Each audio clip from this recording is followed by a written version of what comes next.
Mr. Cain, about Afghanistan, you recently said this, quote, if the experts, the generals, the Joint Chiefs of Staff, if they believe we can win, I'm not going to tear up the plan they give me. I'm going to execute the plan. If we can't win, I want to know what we can do to exit with dignity out of that country. You're running for president after almost 10 years in Afghanistan. You don't have your own plan yet about what you would do in Afghanistan? No, because it's not clear what the mission is. That's the bigger problem. It's not clear what the mission is.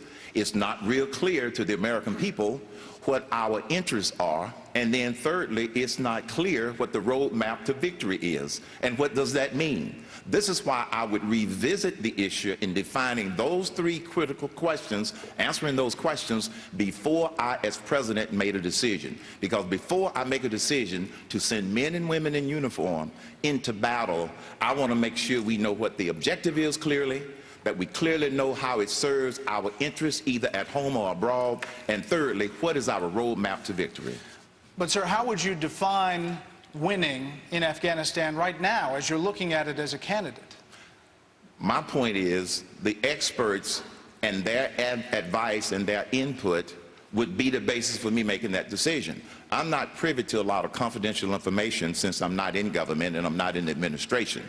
One of the things that I've always prided myself on is making an informed decision based upon knowing all of the facts. And at this point, I don't know all of the facts, but that's the process that I would use. Make sure that we're working on the right problem. Make sure that we set the right priorities relative to Afghanistan and every other country. Thirdly, make sure we get the advice from the right people and then put those plans into place.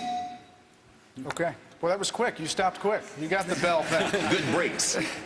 May I say what prompted me to raise my hand on this issue very briefly? I heard Prime Minister Benjamin Netanyahu say it very clearly a few months after 9/11/2001, after the tragedy. The terrorists have one objective: to kill all of us. And so, yes, I believe that we should do whatever means possible in order to protect the people of this nation. That's their ultimate goal. Mr. Cain, the national average price for a gallon of gasoline is now close to $4, and it's approaching $5 in some states. This affects prices, obviously, way beyond the pump. The cost of transportation drives up the cost of doing business and leads to higher food prices.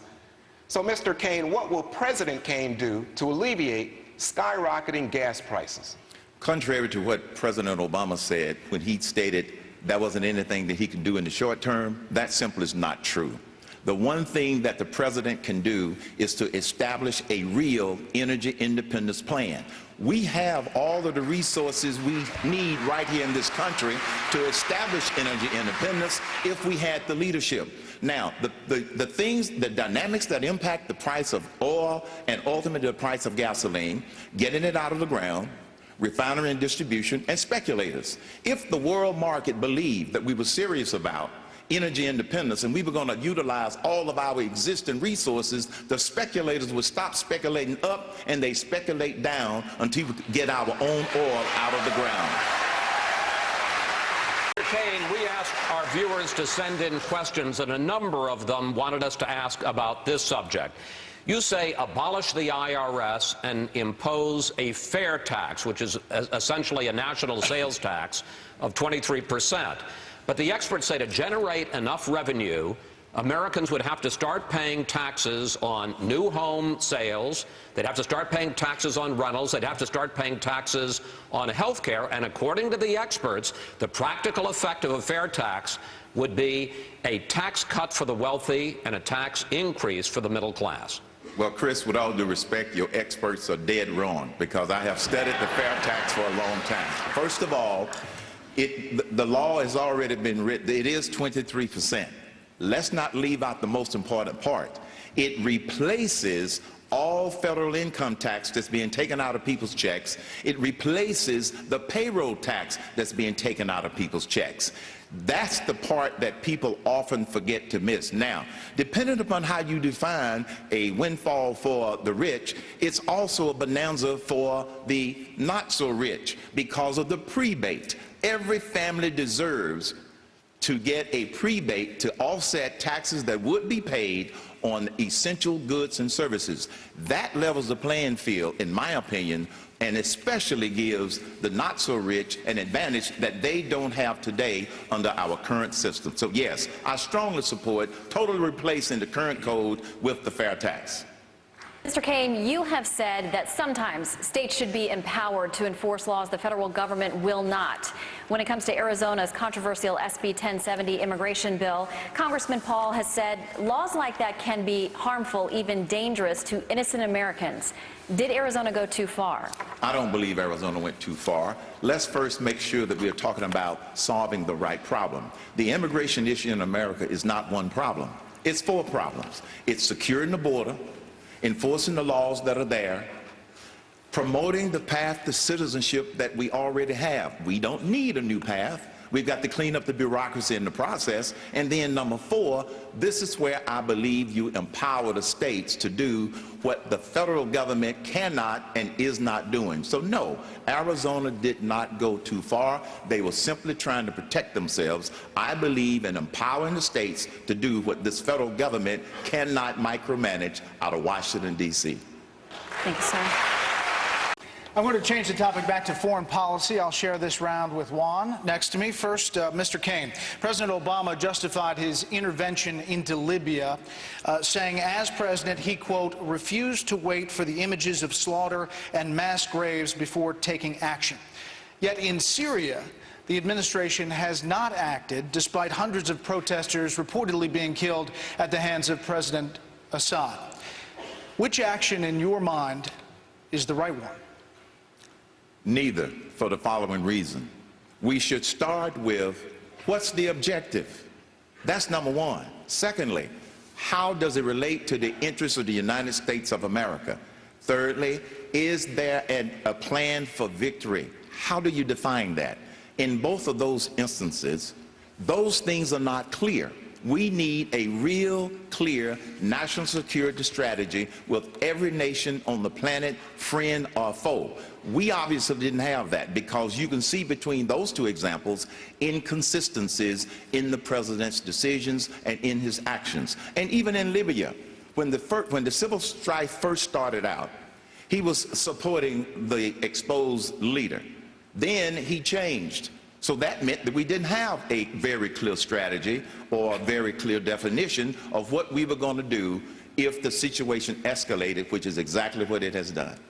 Mr. Cain, we'll stay on the topic of DOMA. You have said the administration's decision not to defend it is, quote, a breach of presidential duty bordering on treason. That's some pretty tough language. Isn't this country just moving toward accepting gay marriage? The Defense of Marriage Act is one of the laws of the land, signed in 1996 by President Bill Clinton.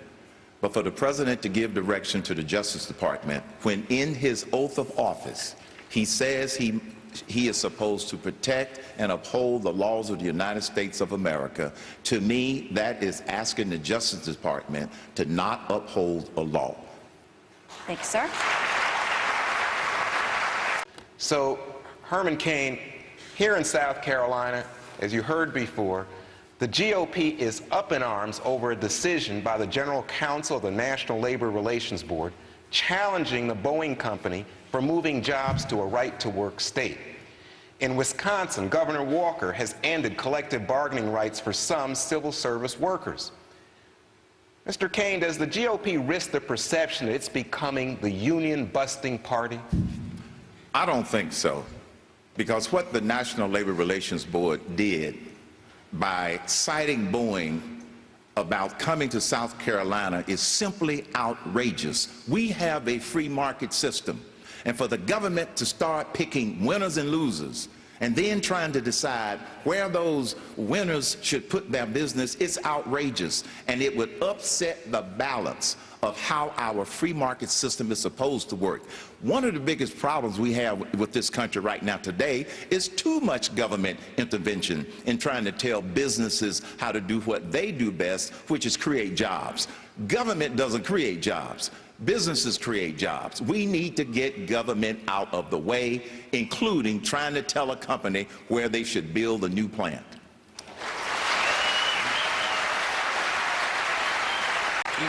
You've never held office, but you did run for office once. Back in 2004, you lost the Republican Senate primary in Georgia. You got just 26% of the vote. In that campaign, you said your opponent was pro-choice because he would have allowed abortions, pro-choice because he would have allowed abortions in the case of rape and incest. You have an impressive personal history, sir, but why do you have any belief that you stand a chance to win this nomination, let alone the presidency? A couple of reasons. First of all, the people of the United States are going to elect the person that I believe projects the greatest amount of leadership strength, not the person that has the greatest amount of money, not the person that necessarily has held public office before. And I'm proud of the fact, quite frankly, that I haven't held public office before. Because I asked people, most of the people that are in elective office in Washington, D.C., they have held public office before. How's that working for you? We have a mess. How about sending a problem solver to the White House?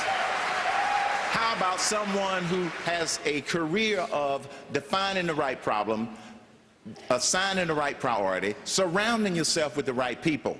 If you look at this current administration, it is the worst in current history. And fourth, putting together the plans and then being able to engage the American public in these common sense solutions.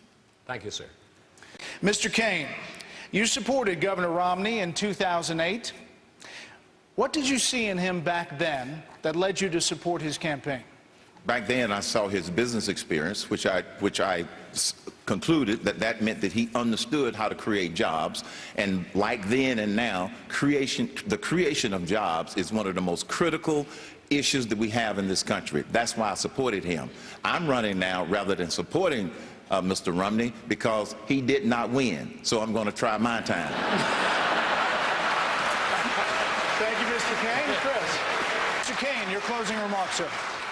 Fellow patriots in this exceptional nation, the United States of America, we need real economic growth, a real energy independence plan, real national security clarity, and we're only going to get it with real leadership, not more positionship.